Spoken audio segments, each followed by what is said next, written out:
नमस्कार, SBT news में आपका स्वागत है। पेश है 20 मार्च बुधवार सुबह 6:15 बजे राजस्थान की बड़ी खबरें। भारतीय जनता पार्टी ने कांग्रेस के नेता राहुल गांधी के शक्ति वाले बयान पर निशाना साधते हुए कहा कि वो इसे चुनाव में एक जबरदस्त मुद्दा बनाएंगी और कांग्रेस को जवाब देना होगा कि वो बार बार हिंदू आस्था, चिंतन एवं संस्कृति का अपमान क्यों करती है। भाजपा के वरिष्ठ नेता एवं पूर्व केंद्रीय मंत्री रविशंकर प्रसाद ने पार्टी के केंद्रीय कार्यालय में आयोजित एक संवाददाता सम्मेलन में ये बात कही। उन्होंने कहा कि राहुल गांधी हिंदू आस्था, चिंतन, संस्कार और संस्कृति का अपमान करते आ रहे हैं। उन्होंने कहा कि कांग्रेस पार्टी अब महात्मा गांधी की प्रेरणा से चलने वाली पार्टी नहीं रही है। राहुल गांधी की अगुवाई में कांग्रेस अब माओवादी, विभाजनकारी और अलगाववादी विचार लेकर चलती है। राजस्थान के मुख्यमंत्री भजनलाल शर्मा ने कहा है कि उन्हें पूर्ण विश्वास है कि भारतीय जनता पार्टी का प्रत्येक कार्यकर्ता समर्पण भाव एवं कड़ी मेहनत से आगामी लोकसभा चुनाव में प्रधानमंत्री नरेंद्र मोदी के नेतृत्व में इतिहास रचेगा। शर्मा उनकी अध्यक्षता में मंगलवार को आयोजित संभाग स्तरीय भाजपा कार्यकर्ता बैठक में बोल रहे थे। बैठक में केंद्रीय कृषि राज्य मंत्री एवं बाड़मेर लोकसभा से भाजपा प्रत्याशी कैलाश चौधरी भी सम्मिलित हुए। इसमें लोकसभा क्षेत्र बाड़मेर, जैसलमेर, जालौर, सिरोही, पाली और जोधपुर के भाजपा पदाधिकारी और कार्यकर्ता मौजूद रहे। सुप्रीम कोर्ट में मंगलवार 19 मार्च को नागरिकता संशोधन कानून के खिलाफ दायर 237 याचिकाओं पर सुनवाई हुई। इन याचिकाओं में से 20 में कानून पर रोक लगाने की मांग की गई है। केंद्र सरकार की ओर से सॉलिसिटर जनरल तुषार मेहता ने जवाब दाखिल करने के लिए महज 4 हफ्ते का समय मांगा। कोर्ट ने उन्हें 3 हफ्ते का समय दिया। सुनवाई के दौरान सॉलिसिटर जनरल ने कहा कि ये एक्ट किसी की भी सिटीजनशिप नहीं छीन रहा है। 2014 से पहले देश में आए लोगों को ही नागरिकता दी जा रही है, उसके बाद आए किसी नए शरणार्थी को नहीं। ये याचिकाकर्ताओं के वकील कपिल सिब्बल ने कहा कि केंद्र के जवाब देने तक नई नागरिकता नहीं दी जाए। ऐसा कुछ होता है तो हम फिर कोर्ट आएंगे। उद्धव ठाकरे के भाई राज ठाकरे ने मंगलवार को दिल्ली में गृह मंत्री अमित शाह से करीब आधे घंटे तक मुलाकात की। चर्चा है कि लोकसभा चुनाव से पहले उनकी पार्टी महाराष्ट्र नवनिर्माण सेना भाजपा के कुनबे एनडीए में शामिल हो सकती है। राज ठाकरे को महाराष्ट्र में मुंबई दक्षिण लोकसभा सीट देने की भी चर्चा है। इससे पहले दिल्ली में सुबह भाजपा महासचिव विनोद तावड़े खुद राज ठाकरे से मिलने होटल पहुंचे। कुछ देर बाद दोनों नेता वहां से बाहर निकले और अमित शाह के घर के लिए रवाना हो गए। उदयपुर में मंच पर लगी कुर्सियों पर जब निम्बाहेड़ा विधायक श्रीचंद कृपलानी और सलंबर विधायक अमृतलाल मीणा ने नाम नहीं देखा तो नाराज हो गए। इसके बाद दोनों मंच से उतरकर कार्यकर्ताओं के बीच जाकर बैठ गए। दरअसल मंगलवार को लोकसभा चुनाव की तैयारियों को लेकर सीएम भजनलाल शर्मा की मौजूदगी में शहर के भुवाणा स्थित ओपेरा गार्डन में रखी गई थी। इसमें उदयपुर, बांसवाड़ा, डूंगरपुर और चित्तौड़गढ़ लोकसभा सीट के क्लस्टर को लेकर मीटिंग थी। हालांकि आधे घंटे की मान मनोहार के बाद दोनों विधायक माने और उन्हें मंच पर बैठाया गया। राजस्थान राज्य सड़क परिवहन निगम की बसों में अब फिर से फर्स्ट एड बॉक्स नजर आएंगे। अभी तक बसों में फर्स्ट एड बॉक्स में किट ही नजर नहीं आती थी। वहीं दुर्घटना होने के दौरान घायल यात्रियों को प्राथमिक उपचार भी मिल सकेगा। धौलपुर में रोडवेज कार्यालय की कार्यशाला में डिपो की सभी बसों में फर्स्ट एड बॉक्स लगाने का काम शुरू हो गया था। रोडवेज की बसों में सोमवार को निगम की ओर से जिन बसों में फर्स्ट एड बॉक्स किट नहीं थी उनमें लगाने का कार्य निगम के अधिकारियों ने शुरू किया। राजस्थान में एसआई भर्ती परीक्षा 2021 में पेपर लीक कर और डमी कैंडिडेट बिठाकर पास करने वाले 14 ट्रेनी सब इंस्पेक्टर को कोर्ट ने फिर से एक दिन की रिमांड पर भेज दिया है।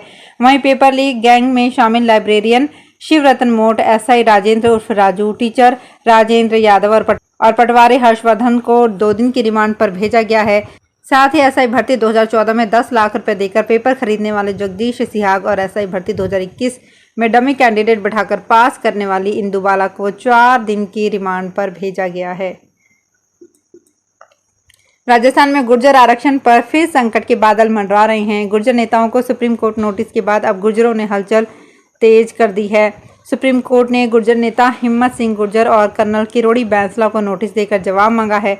हालांकि किरोड़ी बैंसला का पहले ही देहांत हो चुका है। आखिर इस नोटिस के बाद एमबीसी आरक्षण पर क्यों खतरा मंडरा रहा है राजस्थान में एक बार फिर से गुर्जर आरक्षण पर तलवार लटक सकती है। नागौर कृषि उपज मंडी में नए सीजन की जीरा फसल की आवक होने लगी है, लेकिन 2-3 दिन के अंतराल में 7 से 8 हजार रुपये प्रति क्विंटल तक गिरे भावों में काश्तकारों को मायूस कर दिया है। सीजन की शुरुआत में फटका लगने के बाद काश्तकारों को भाव बढ़ने की उम्मीद है, लेकिन बाजार का रुख बता रहा है कि इस महीने जीरे का भाव बढ़ने की उम्मीद कम है। राजस्थान के राजकीय विद्यालय में पढ़ने वाले विद्यार्थियों को प्रारंभिक स्तर मजबूत करने और बच्चों को खेल और गतिविधि आधारित सीखने के साथ भय मुक्त और सुरक्षित वातावरण प्रदान करने के लिए राजकीय विद्यालय में पहली से 5वीं तक पढ़ने वाले सभी विद्यार्थियों को कला किट वितरण किए जाएंगे। सिरोही जिले के 76,763 विद्यार्थी इससे लाभान्वित होंगे। माध्यमिक शिक्षा बोर्ड ने बोर्ड परीक्षा 2024 मूल्यांकन कार्य के लिए बोर्ड प्रशासन ने सख्ती दिखाते हुए आदेश जारी किए हैं कि अगर कोई शिक्षक बोर्ड उत्तर पुस्तिकाओं को जांचने से आनाकानी करता है तो उसके खिलाफ सख्त कार्रवाई की जाएगी। माध्यमिक शिक्षा बोर्ड ने यह आदेश सभी जिलों के लिए जारी किए हैं। साथ ही बोर्ड से प्राप्त होने वाली उत्तर पुस्तिकाओं को जल्द से जल्द प्राप्त करने के निर्देश भी दिए हैं।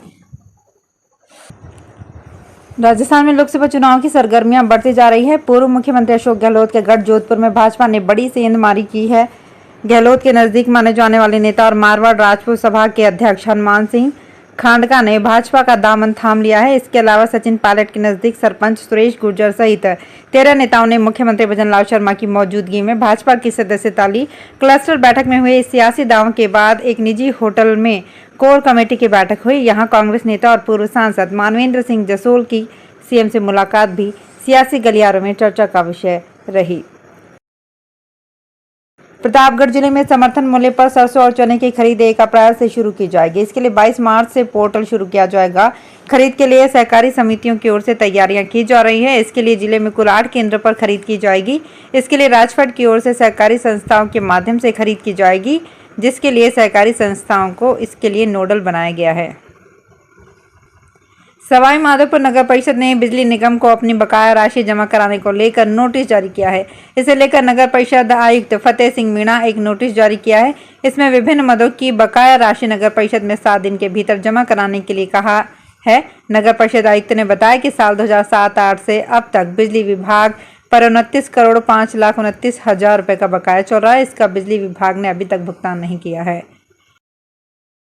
राजस्थान में लोकसभा चुनाव का बिगुल बज चुका है और मतदान की तिथि भी घोषित कर दी गई है, लेकिन अब मतदान के दिन शिक्षा विभाग के अधिकारी वोट डलवाएं या कक्षा 5वीं बोर्ड परीक्षा करवाएं, इसे लेकर असमंजस में है। शिक्षा विभाग इसको लेकर मंथन कर रहा है। अलवर जिले में लोकसभा चुनाव पहले चरण में आयोजित होंगे। मतदान 19 अप्रैल को आयोजित होगा और उसी दिन कक्षा 5वीं का पर्यावरण अध्ययन का पेपर है और 20 अप्रैल को संस्कृत विषय की परीक्षा आयोजित होगी। विद्यार्थियों की परीक्षा को शेड्यूल भी जारी कर दिया गया है। लोकसभा चुनाव होने के कारण शिक्षा विभाग परीक्षा की तिथि और समय दोनों में बदलाव कर सकता है, क्योंकि मतदान के दिन परीक्षा होना संभव नहीं है और मतदान दिवस के दिन विद्यालय का अवकाश घोषित होता है। तो फिलहाल खास खबरों में इतना ही। ताज़ा खबरों की जानकारी के लिए देखते रहिए SBT न्यूज़। धन्यवाद।